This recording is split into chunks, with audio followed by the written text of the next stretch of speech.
Excelência e Inovação em Políticas Públicas Educacionais da Faculdade Getúlio Vargas. Foi diretora do Global de Educação do Banco Mundial, é professora da PUC São Paulo, do INSPER, de Harvard, do ENAP, que é no Canadá, dentre várias outras atribuições. A Cláudia Costin é uma referência em educação no Brasil e no mundo. Então, você imagina o prazer que é poder fazer essa live com você, né, Cláudia? E, aliás, sabe o que eu estava lembrando?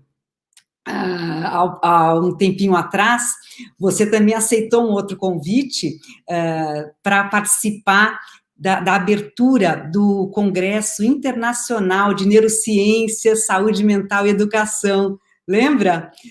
Que foi um evento maravilhoso, que a gente teve também junto conosco. Eu representava a Unifesp, né, a psiquiatria da Unifesp, e estavam conosco o pessoal da Associação Brasileira de Psicopedagogia, e foi um evento glorioso, acho inesquecível. Acho que ali a gente começou a fomentar muito do que hoje a gente está estudando e vendo aí, né, que é essa interface aí da educação com a saúde mental, com a neurociência, então, muito importante. O nosso cérebro tem uma série de áreas, uma série de regiões para falar, para andar, para pensar, só que a gente não tem uma área para ler e para escrever. Então, a leitura e a escrita é um processo, o resultado da plasticidade do cérebro, que faz com que a gente tenha estas habilidades e competências, e por isso o que você colocou é extremamente importante, que a gente não naturalmente aprende essas habilidades da lectoescrita. A maioria dos seres humanos precisam de alguma tutoria para isso. E realmente eu vejo o Brasil, a gente está perdendo o pé desse processo, porque é aí que a gente tem que olhar. Você lembra que há pouco tempo eu enviei para você um questionário, a USP e também a Universidade Federal do ABC, na verdade era uma pesquisa que eu comecei a fazer há 5 anos, então eu comecei sozinha a fazer essa pesquisa e agora me juntei a 2 grandes pesquisadores para que fizéssemos algo mais robusto. E o que nós criamos? Nós vimos as principais consensos da neurociência sobre a alfabetização, sobre o processo de letramento, e fizemos uma espécie de uma escala Likert com frases a respeito deste processo de alfabetização de letramento. E passei esse questionário para o Brasil inteiro, nós terminamos a pesquisa ontem, conseguimos quase 1.700, vamos dizer, pesquisados, o que foi muito bom, de todos os estados brasileiros, isso também foi ótimo, aliás, com exceção de um. Então, vamos ter uma representatividade interessante para a gente entender o que o professor sabe dos aspectos básicos que é o letramento. Então, e é engraçado que essas iniciativas precisavam acontecer em muito maior número, porque, de fato, a gente tem para enfrentar uma questão que é, para mim, de primazia no Brasil. Então, que bacana que você também vê desta forma, e que agora a gente cada vez mais tem que dar mais ênfase também para a ciência, mas mais do que isso, para aquilo que a gente chama da translação da ciência, né? Então, a ciência vai ser traduzida para o mundo real, para a prática, e é aí que a gente precisa de mais braço para poder nos ajudar, porque, né, Cláudia, eu acho que você também vê da mesma forma, só desta forma é que nós, de fato, vamos poder mudar, senão a gente vai ficar tapando sol com a peneira. E tem um aspecto interessante, Adriana, que é como é que a gente forma os futuros professores. A gente tem um problema problema, inicialmente, com a baixa atratividade da carreira de professor, né? Então, quando a gente pergunta para alunos de ensino médio quem deseja ser professor, infelizmente são só 2,6% deles que desejam ser professor. Por quê? Não é só por conta dos salários, é também, mas é pelo baixo reconhecimento social da profissão. Para complicar, depois que eles entram na faculdade, esses futuros professores, a faculdade não é preparatória para a profissão. Se a gente olha, por exemplo, a formação do futuro médico, ele, desde o primeiro ano de faculdade, a sua formação dialoga com o hospital universitário de referência. Isso. Então, ele está sendo preparado para uma profissão. A profissão de professor, ele tem um estágio obrigatório, mas é muito curtinho esse estágio, muitas vezes ele é ritualístico. E ele não está, por exemplo, só para pegar um caso não muito distante do nosso, no Chile, a Diego Portales, por exemplo, uma boa faculdade de educação, desde o primeiro ano você está no chão de uma escola pública. Então, você vai, pouco a pouco, assistindo a aula, vendo professores experientes trabalhando, e você vai aprendendo. Por que eu estou dizendo isso frente ao que você falou? Porque você falou da translação da teoria para a prática profissional.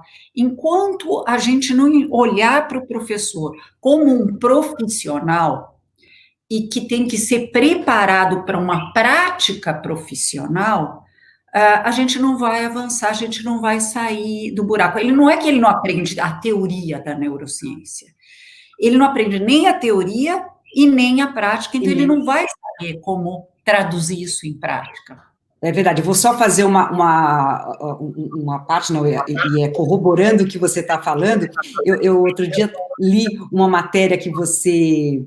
foi uma matéria sua, se não me engano, na Folha, onde você coloca, inclusive, que o Chile mudou, de certa forma, o processo vamos dizer, de vestibular, colocando os professores uma nota de corte maior, quer dizer, dando esse privilégio, né, e essa, nem a palavra, perdão, não é privilégio, é dando um pouco mais de importância para esta profissão. E eu acho que isso está o cerne, né? Porque, afinal de contas, é a profissão mais importante, a que forma para todas as outras profissões. Então, o que eles fizeram é pegar o Enem deles, o equivalente ao Enem, e dar uma nota, porque hoje, se a gente olhar para a nota do Enem médio dos que entram para as licenciaturas e para a pedagogia, infelizmente é mais baixo o de professor. É mais baixo do que a média, até para você ter a conclusão do ensino médio, do que da prova Enem aplicada para a conclusão do ensino médio. Então, tem alguma coisa errada que nós precisamos corrigir. Tornar mais atrativa e mais seletiva ao mesmo tempo. Por que a profissão de médico é tão valorizada? Porque é desafiador entrar para a medicina. Então, olhar para isso como uma profissão de muito respeito é fundamental. É verdade. E como que você acha que é possível fazer isso aqui no Brasil? Porque é uma questão central, a valorização, porque realmente eu estava lendo pesquisas mostrando justamente que o professor, para ele, a gente acha que a questão do salário é tão importante, mas não é em primeira importância, a primeira importância, de fato, é na valorização, no reconhecimento de que o que ele faz tem valor. Então, talvez seja aí um gancho para se começar. Agora, como trazer o valor? É pelo salário? É por você realmente dar mais recursos, mais condições, você exigir mais dessas pessoas? É mais por aí? Então, deixa eu me aprofundar um pouquinho só nisso. É pelo salário, sim, lógico, é um dos fatores de atratividade da carreira. Outro é parar de ter contratos fragmentados. Ou seja, um professor deveria, como qualquer outro profissional de nível superior, trabalhar 40 horas, Dentro dessas 40 horas, evidentemente, um tempo para preparação de aula, para seu estudo, especialmente estudo colaborativo, porque educação é um trabalho de equipe, é um trabalho de time, não é um trabalho profissional liberal, e dando aula numa outra escola. O que torna a profissão mais dolorosa é eu ter que dar aula numa parte da cidade de São Paulo de manhã, noutra parte da cidade de São Paulo na outra, à noite numa escola particular, quer dizer, eu estar rodando pela cidade para pegar a cidade de São Paulo, gastando mais tempo me deslocando do que me dedicando à minha profissão. E criar um vínculo de pertencimento dentro de uma mesma escola, com aquele grupo de alunos, que não deveria existir o turno da manhã e o turno da tarde, um turno único, como funciona nos países que têm nível de desenvolvimento econômico até mais baixo que nós. Nós temos 2 turnos, nós deveríamos ter um turno único. Que seria o que é chamado educação integral. Exatamente. Não é? E que realmente a gente já sabe, porque assim, tem coisas que o Brasil vai ter que descobrir as suas próprias fórmulas, né? O seu próprio, a partir do seu contexto. Mas tem outros que a gente já sabe, que é isso que você acabou de falar. Tem países que, mesmo com um PIB menor, eles já estão trilhando este caminho com mais afinco e já estão descobrindo o que funciona. Então, acho que a gente também tem que ter a humildade de poder olhar aquilo que dá certo em outros lugares e poder ver a possibilidade disso acontecer aqui no Brasil, porque senão, realmente, a distância vai ficar muito grande e quem perde somos todos, não é? Não é? Cada vez mais eu tenho essa sensação. E você sabe que a gente está indo, obviamente, para uma questão que a gente também combinou de conversar, que é sobre a educação digital, porque, ao mesmo tempo, né, que nós colocamos aí esse buraco que está ficando, né, entre a maioria dos alunos, com poucos alunos que têm mais condições de frequentar escolas mais comprometidas ou com mais tecnologia para o aprendizado, mas agora a gente está vivendo uma situação inédita, extremamente desafiadora, num momento em que nós estamos longe de estarmos preparados para a situação. Eu sei que ninguém fica preparado, a mesma coisa que falar assim, você estava preparado para o seu AVC? Não, eu não estava preparada para o meu AVC, na verdade foi quase como, eu sinto assim, foi uma pandemia, né, na minha vida, mas eu acho que a gente está muito longe de criar, né, esse caminho que está tendo que ser percorrido agora, dessa maneira tão rápida, né, e de susto. Eu tenho mais conhecimento, obviamente, aqui da Secretaria de Estado de São Paulo, inclusive participei, por volta de uns 10 dias, da abertura, eles fizeram uma semana de retomada, né, dos professores, onde tinham palestras e, principalmente, apresentação do Centro Digital da Secretaria de Educação, que este foi já inaugurado o ano passado, se não me engano, né, existia essa iniciativa, e aí eu pude acompanhar também, no momento que eu ministrei essa palestra, que tinha até o título de saúde emocional, era porque a consciência de um aspecto tão importante que a gente também falar mais adiante, mas quantos professores não familiarizados, não instrumentalizados com a realidade hoje. Como é que você vê esse momento de digital da escola? Então, deixa eu começar falando um pouquinho da pandemia em si e o que isso nos trouxe em relação ao digital. Porque ninguém estava organizado, como você disse, para a pandemia, nem na saúde, porque ninguém tinha noção do que era esse novo coronavírus. Então, da mesma maneira que a saúde não estava estruturada para isso, apesar de alguns sinais iniciais que apareceram em dezembro, ou talvez até antes, em outros países, ninguém estava preparado, ninguém sabia qual era o protocolo exato para adotar, e a saúde foi aprendendo à medida que as coisas aconteciam. Na educação não é diferente. Agora, vamos lembrar que eu disse que nós vivíamos uma crise de aprendizagem no período pré-pandemia. Quando a pandemia vem, muita gente ficou aflito. Alguns pensaram, vai durar 2 semanas, depois a gente volta às aulas, vamos antecipar recesso, vamos fazer alguma coisa desse tipo. E a gente foi constatando que não. E daí, por que é importante olhar para o mundo? Porque se alguns países tiveram esse problema antes de nós, começaram antes de nós, a gente tem, num certo sentido, entre aspas, a sorte de poder ver o que funcionou e o que não funcionou para eles. Entre outras coisas, a gente aprendeu que o distanciamento social faz sentido, a falta de distanciamento social foi o que levou à crise de Milão, por exemplo, e que se expandiu para o resto da Itália. Na educação, a gente constatou 2 coisas, que nós temos desigualdades educacionais já grandes, mas que elas podem crescer muito mais se nada fosse feito com as escolas públicas. Por quê? Dou um exemplo até meu, da minha família.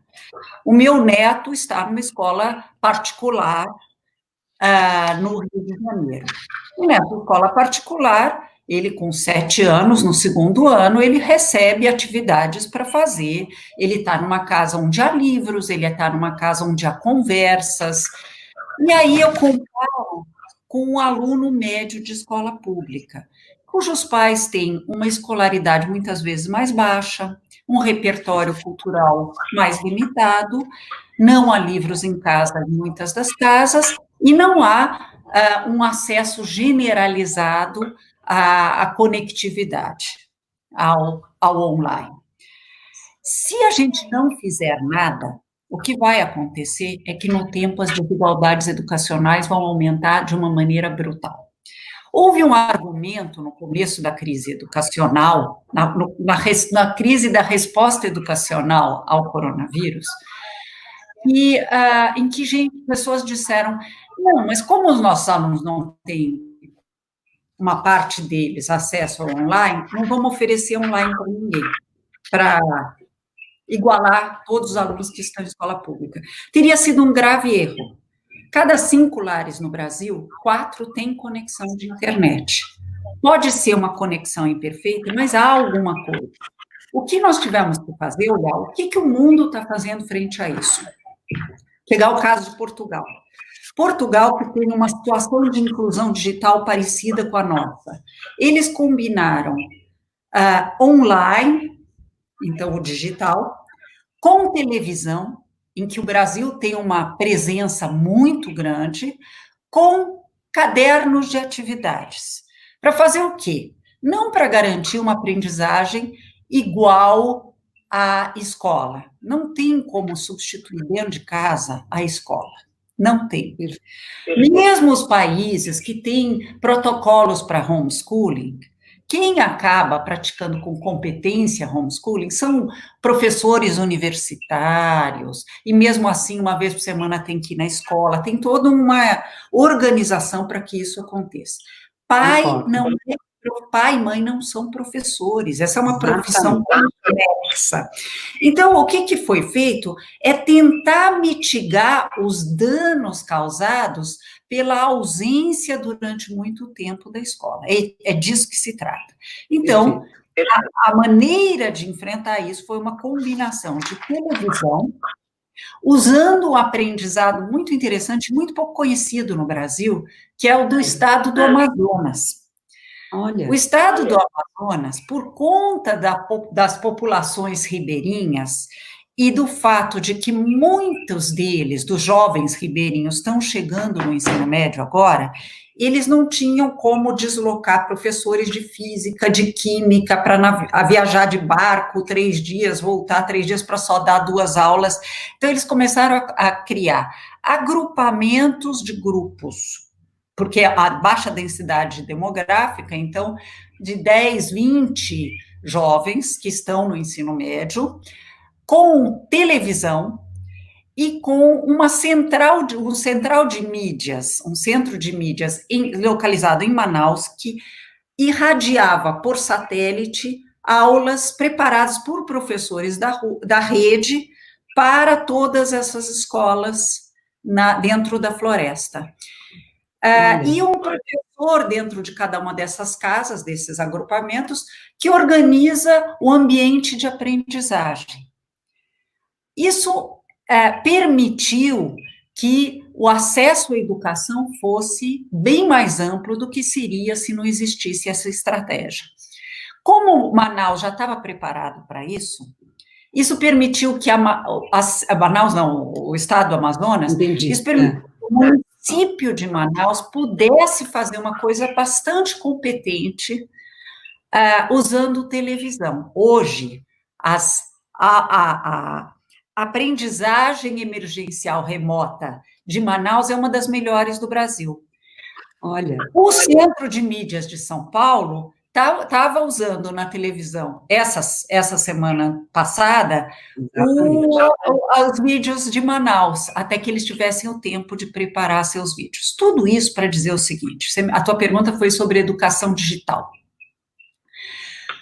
A gente acabou fazendo, pelo menos em todos os estados, as redes estaduais e em algumas municipais, formações emergenciais de professores para lidar com a emergência. Elas não são perfeitas, nada do que está sendo feito é perfeito, é o possível nessa situação emergencial. Mas isso tudo vai construir as bases para uma inclusão digital muito maior no Brasil no futuro. Pouco antes da nossa conversa, eu estava participando junto com o CIEB, que é o Centro de Inovação e Educação Digital Brasileira, que nós estávamos discutindo a educação conectada, que é uma iniciativa do BNDES, junto com o CIEB, junto com 6 estados brasileiros, para garantir não só a conectividade de banda larga em todas as escolas, que os professores aprendam a navegar nesse mundo, já que não aprenderam na sua formação inicial. Porque aí você está colocando duas questões, dois desafios que a gente tem hoje nesse curto período de tempo, né, nesse susto da pandemia, que é o despreparo do professor para com a linguagem da informática, né, e também as residências, ou as casas que não, e os jovens que não têm a conexão, que não têm a internet. Então, realmente, a gente são vários desafios para poder acomodar, mas que realmente a televisão é um caminho que está sendo usado e pode ser muito efetivo nessa transição. Então, eu acho que a gente, mesmo nas dificuldades, nas grandes, os grandes problemas até da humanidade e esse nosso agora, eu acho que vai poder criar muita estratégia e para a gente olhar para aquilo que também a gente sabe que funciona. Agora, então, o que você colocou são por exemplo, essa iniciativa de Manaus, do estado do Amazonas, tão eficiente, porque isso já está acontecendo, e que outros estados estão podendo usá-los de modelo para poder acelerar o seu próprio processo. Isso é fantástico. Eu acho que essa é a grande maravilha da conexão, que é poder aproveitar, né, e poder experiências de outros, se comunicar, trocar, isso é realmente imprescindível. E aí, a gente vai juntando, né, nossa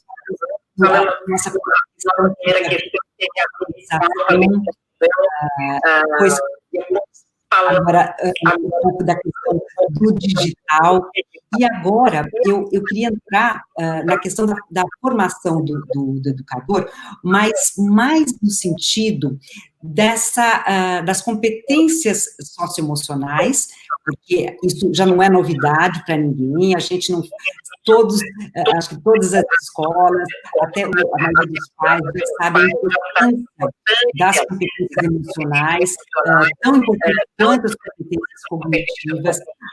A Base Nacional Comum Curricular já inseriu as habilidades socioemocionais que devem ser cultivadas e treinadas, vamos dizer, permeando todas as aulas, não deve ser uma outra disciplina, que isso também é importante. Agora, e essa é a grande proposta da NEC, porque eu não sei, Cláudia, se você, quando nós com relação ao congresso, estava na Unifesp, e a Neuroconnect, que a gente chama de spin-off desse projeto que era da Unifesp. E nós pegamos esse caminho do socioemocional, a gente vem aqui junto à saúde mental, na psicologia, com a pedagogia.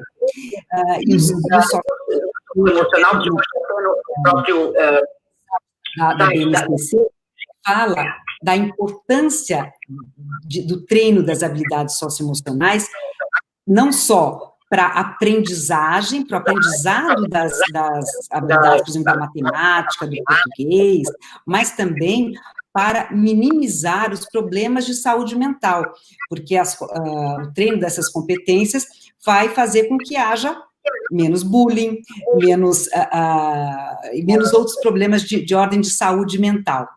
Então, tudo isso a gente também já sabe, já temos evidências. Você sabe que a minha dissertação de mestrado, e também da Alcione Marques, que é minha sócia na Neuroconnect, nós fizemos em cima de um programa que foi criado dentro da Universidade Federal de São Paulo. Esse programa foi criado para trabalhar o professor nos quesitos socioemocionais. Por quê? Nós tínhamos feito uma pesquisa grandiosa mostrando o quanto, né, essas pesquisas indicaram, o quanto se é mais efetivo você ensinar o professor as suas habilidades socioemocionais, porque a gente não vem com esse chip, e ele vai ensinar para os seus alunos, uma vez que ele aprendeu. A mesma coisa, um professor de matemática não vai ensinar matemática se ele não sabe matemática. Então, que a gente tenha que ter esta sensibilização, essa formação. Então, esse programa que nós criamos, que foi testado pela Unifesp, que é resultado tanto do meu mestrado, que tem sentido quanti, e o da Alcione Marques é a parte quali desse programa. E é aí que me vem essa minha questão. Como que podemos pensar nessas habilidades socioemocionais tão importantes agora, que a gente está vendo, né, nesse meio em pandemia, e nesse novo mundo, onde tudo vai ser muito mais digitalizado, muito mais rápido, o quanto que tomar decisões assertivas, o quanto se conhecer e conhecer o outro, o quanto cuidar das relações sociais é tão importante. Como, ou talvez a pergunta não é nem como, de que forma que isso pode ser, de fato, vivenciado e realizado se o professor não tiver esta formação.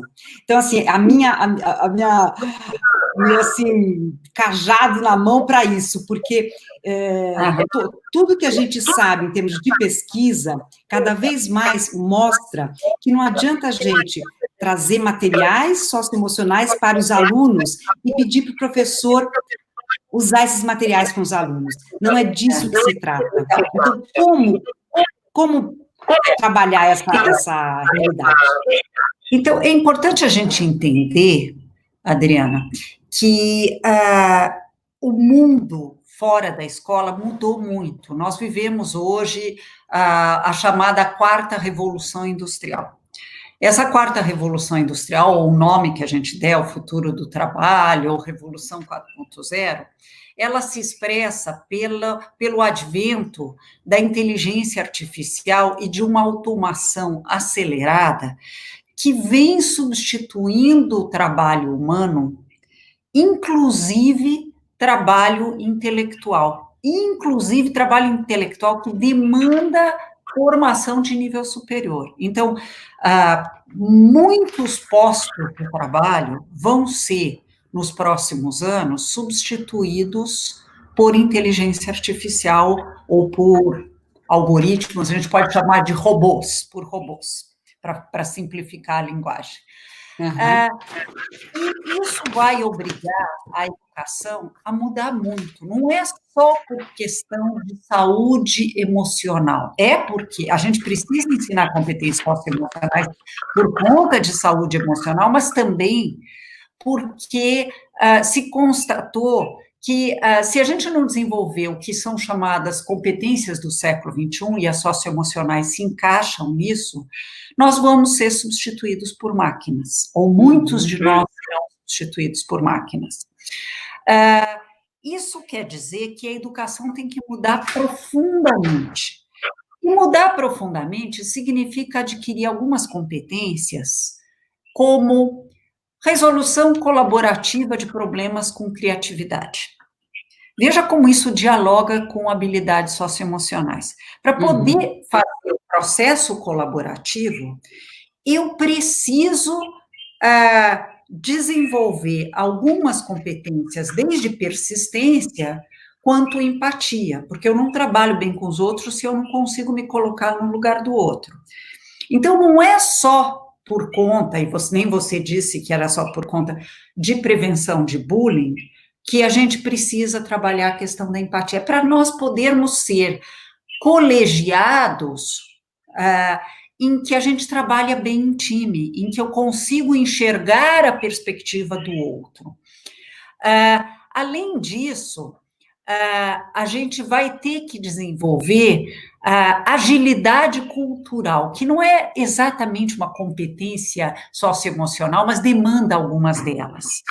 Porque se eu vou trabalhar crescentemente num mundo globalizado, em times intersetoriais e interpaíses, eu preciso entender o que na cultura do outro determinada palavra significa, para não feri-lo desnecessariamente quando eu quero dizer uma coisa boa, né?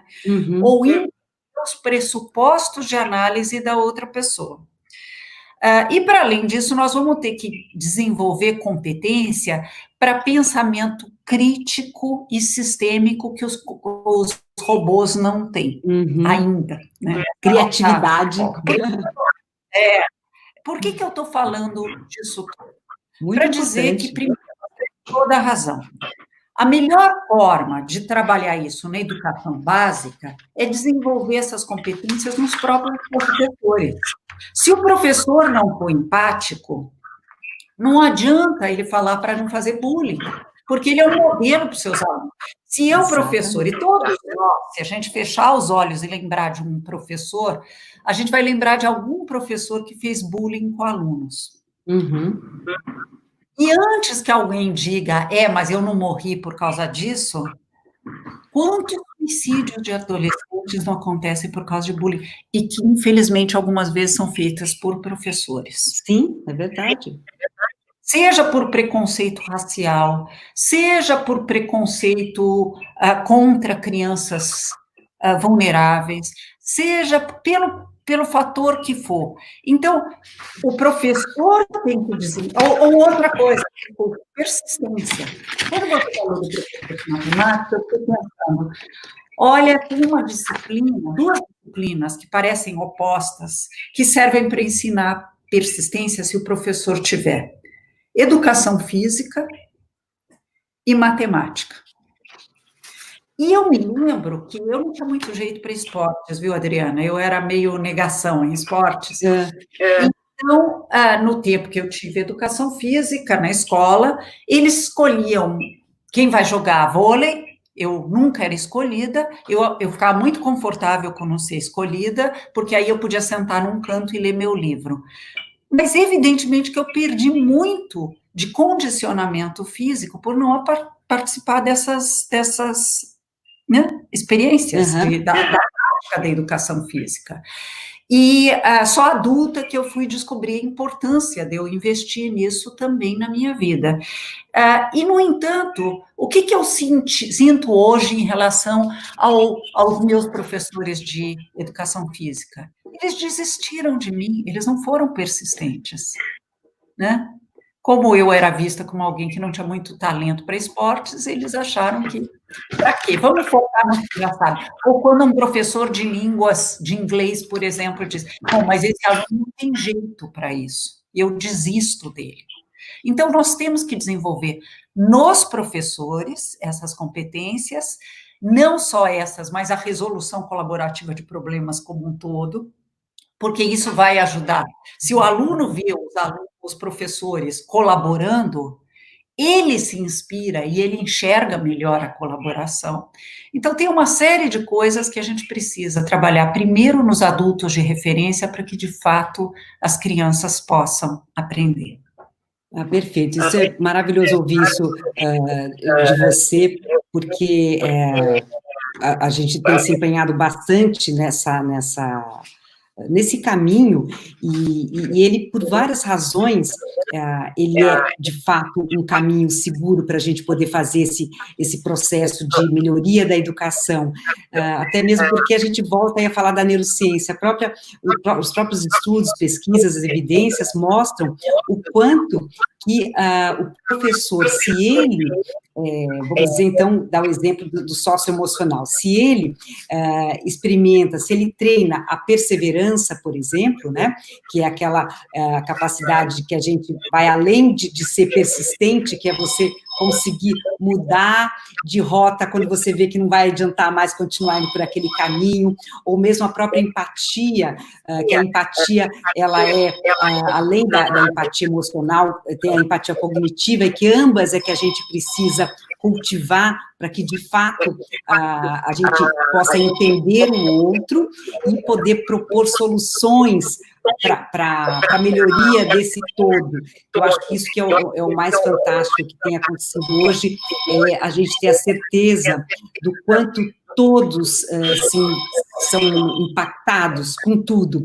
Você sabe, acho que de repente você vai lembrar, já faz uns bons anos atrás, teve uma pesquisa mostrando que o bater de asas de um coletivo de borboletas, que eu agora me esqueci o nome, não sei se é Boana, o coletivo de borboletas, provocava um furacão em outro lugar do planeta. Eu acho que agora, não é?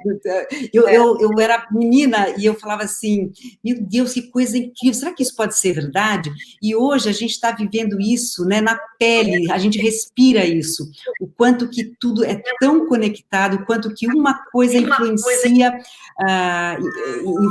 na outra, tá uma coisa... Opa, eu vou só aqui desligar, porque você vê como assim, eu estou na minha casa e o porteiro está ligando, dizendo que tem alguém chegando, e está entrando aqui no meu celular. Mas, então, e aí a gente estava falando sobre a importância do professor ter essa formação, o treino dessas competências, porque senão, se você não sabe, como que você ensina?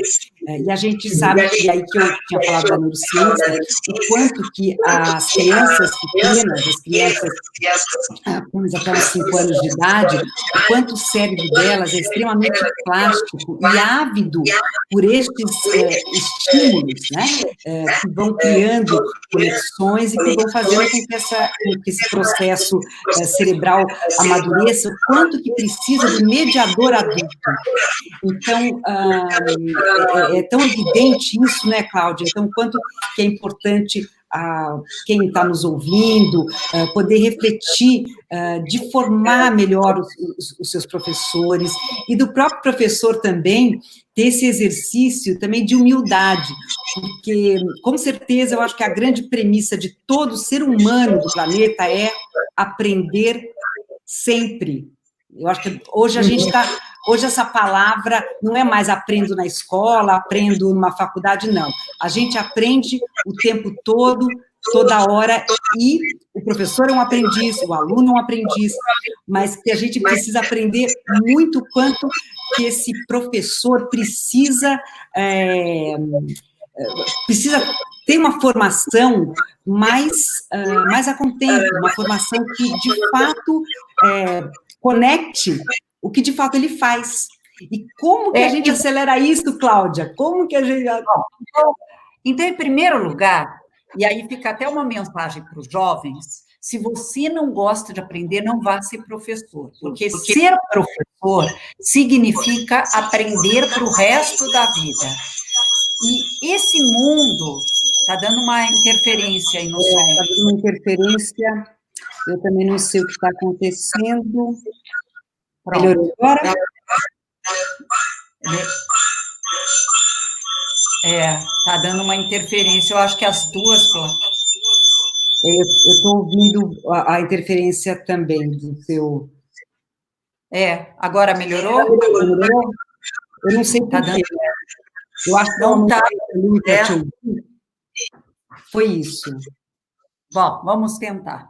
Bom, mas em todo caso, esse ponto que você levantou do aprendizado do adulto ao longo da vida é uma questão importante para você, que inclusive está no Objetivo de Desenvolvimento Sustentável 4, que é lembra aqueles Objetivos de Desenvolvimento Sustentável que foram aprovados em 2015 na Assembleia Geral da ONU, 194 países aprovaram isso, e na educação se falava que nós vamos garantir que todos os meninos e meninas vão aprender, vão ter acesso à escolaridade até o final do ensino médio, de qualidade, e promover oportunidades de aprendizagem ao longo da vida para todos. Por quê? Porque na quarta revolução industrial, e vamos voltar a ela agora, você vai ter a extinção de postos de trabalho em ondas sucessivas. Não é que do dia para a noite, os 2 bilhões de postos de trabalho que vão ser extintos, de acordo com o Osborne e o Frey, 2 pesquisadores de Oxford, vão ser extintos de uma vez. Vai ser em ondas sucessivas. Então, eu me preparo para uma profissão no futuro, sabendo que em algum tempo, talvez boa parte dos postos de trabalho dessa profissão vão ser automatizados, né, por inteligência artificial ou por algum outro mecanismo. Então, nós vamos ter que estar aprendendo permanentemente. E, além disso, ser professor é nunca parar de aprender. Um professor que ainda está dando aula, com aquelas paginazinhas amareladas, ele não mostra para ninguém... Cláudia, um minutinho, por favor, que o som acabou. Sério. Um minutinho, por favor. Eu estou vendo que está travando o teu, mas não o meu. Vocês estão me ouvindo? Agora voltou, eu vou até tirar isso aqui, não sei o que aconteceu, eu estava ouvindo, de repente, mas então, é importante a gente saber que vai ter que aprender para o resto da vida, então é melhor aprender a aprender. Aprender, que Não estou te ouvindo. Oi, você não está me ouvindo? Tá ouvindo? Oi, agora que eu voltei a te ouvir. Tá. Não sei o que aconteceu, porque eu vi que não deu nada. Deixa eu só ver. Começou a fazer aquele barulho, eu vou colocar aqui. As pessoas estão escrevendo aqui que pausou. As pessoas... porque de repente eu te perdi a tua voz. Só um minuto. Você está desconectada do Instagram. Eu vou aumentar aqui um pouquinho. Fala um pouquinho. Oi, eu estou falando agora. Você está me ouvindo? Perfeito. Tá. Agora voltou a travar, meninas. Alguém escreveu. A travar? Alguém escreveu aqui. Agora voltou a travar, meninas. Eu estou lendo aqui os comentários. Alguém pode dizer se agora voltou ou não? Agora não estão nem ainda mais escrevendo, tá? Não fui eu. Sabe, Cláudia, você está me ouvindo? Deu certo, deu certo. Alguém nos informou aqui, a Kelly Dardani informou que deu certo. Você está me ouvindo? Então, vamos lá. Você está me ouvindo? Deu para você ouvir, Adriana, o que eu falei? Sim, eu ouvi você. A Adriana que perdeu agora. Não, o som dela. Espera e só. acabou. Desconectou. Um momentinho só. Eu vou reconectar. Ela está desligando. O que você está fazendo, meu amor? Isso aqui encerrou. Ela está desligando. O que você está fazendo, meu amor? Isso aqui encerrou. Pronto, eu enviei. Entrou? Você está me ouvindo? Oi? Não, não encerrou. Encerrou? Oi. Oi. Tô entrando de novo. Tá. Ai, que bom, que bom. Me achou de novo? Eu te achei. Te achei de novo, te achei. Será que pegaram tudo que eu falei ou querem que... Eu acho que sim, porque a gente está ouvindo aqui, o Marcelo está me ajudando a ler as mensagens, e parece que agora está ouvindo de novo. Bom, a gente também... Ah, que bom. Tá bom? Eu vou repetir o raciocínio final, pode ser, Adriana? Pode, aquele a gente raciocínio tem 3 minutinhos, Mas eu acho que ele tem a ver com... Só dizer que a gente tem que aprender para o resto da vida. Não tem um tempo de aprender na escola e depois acabou. Aprender para sempre. Exatamente, que é até o tema que a gente tinha conversado aqui anteriormente, o quanto que, somente o professor, né? Para ser professor tem que saber e viver que o aprender é para sempre. Cláudia, eu quero te agradecer muitíssimo esse privilégio da gente estar costurando aqui, se conectando dessa forma, você ter colocado de uma forma tão clara, tão consistente, temas que são muito complexos. Então, teria que ser, assim, várias dessas lives, tomara que tenham outras, e eu quero também te convidar para você conectar conosco na próxima terça-feira, também às 5 horas, vamos ter a Letícia Laile, que também é uma grande entendida de socioemocional, é uma educadora com uma formação muito bacana, ela vai conversar com a Alcione na próxima terça, nesse mesmo horário das 5 horas. E, olha, eu gostaria... Adriana, deixa eu pedir para falar uma última coisa que eu me esqueci, importante. Lógico. Deve ter muita gente que tem perguntas e não vai dar tempo, pelo que eu entendi, de responder. O meu Twitter é o mecanismo principal pelo qual eu respondo perguntas. É @CláudiaCostin. Tudo junto, @Cláudia Costin, o meu Costin é com N de navio, eu estou à disposição de quem quiser fazer perguntas depois, para a gente não deixar de interagir. Tá certo? Com certeza, que a gente não... estávamos aqui acompanhando e não tinham perguntas, tinham comentários, elogios, então, acho que as pessoas estavam, assim, desfrutando muito do que estava sendo falado, e se caso, por acaso, tiver alguma pergunta, eu também encaminho e coloco para procurarem você pelo Twitter, não é? Que você responde, também fica bem conectado por essa ferramenta.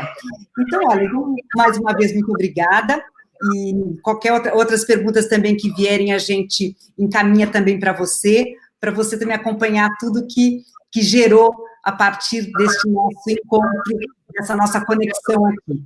Tá bom? Muito obrigada. Eu que agradeço e que seja a primeira de muitas. Tá.